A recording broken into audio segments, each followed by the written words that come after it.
When we started the school, we did it because we believed that the Bible called parents fundamentally to be responsible for the education of their children.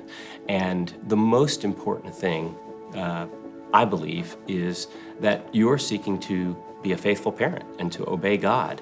And what we're seeking to do as a school here is to partner with parents and to help parents to do what God has called them to do, which is to raise their kids in the nurture and the admonition of the Lord, and to do that faithfully and comprehensively.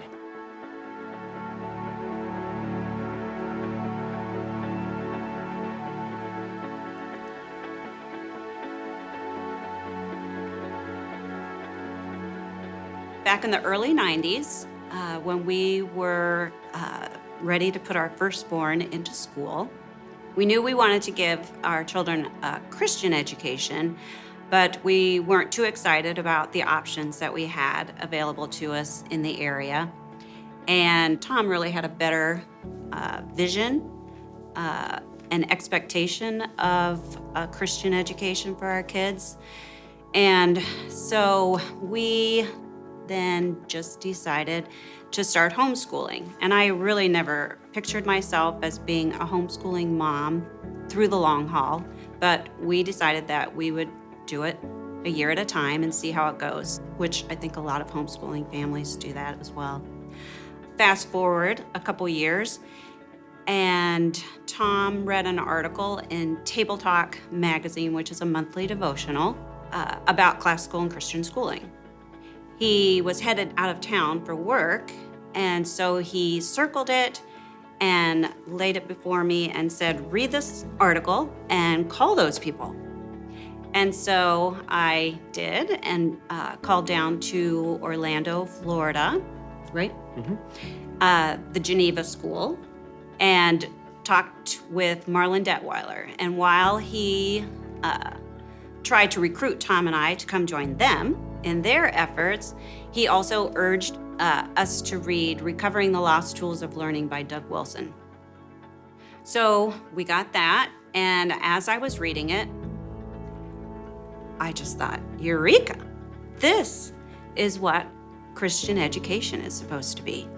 What I was reading was the marriage of loving God and loving your neighbor with loving the desire to know all about what God has made and what He is doing and has done through man by studying math and science, literature, history, art, music, PE. So we wanted Christian education for our children, not merely so that they could do well in the world, but even more importantly, that they could worship God better by thinking God's thoughts after Him. So once we decided that this is what we were going to do, we originally thought that we would move, maybe go to Florida. But after a month or so, I really felt led that God was calling us to stay right where we were and start our own school here. So we shared that desire with our friends at church and in our homeschooling group, and did the groundbreaking work, and eventually recruited some more families. And in September of 1996, we opened the doors down in the Anderson area with 27 kids. Mm-hmm. Right? That's it.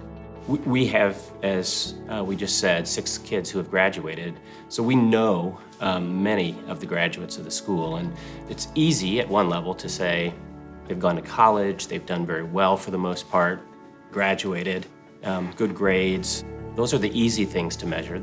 The more difficult things to measure are Christian faithfulness, and yet we know them and we've seen them as adults, and we've been very, very pleased to see our graduates go on, be parts of churches and making meaningful contributions. We've got graduates that are missionaries. We've got graduates really in almost every professional field. And a number of them are still in the area and visit the school regularly. So we have been very thankful. In fact, in our first graduating class, we have their kids here in the school. And so we're starting to see the second generation come, which has really been gratifying.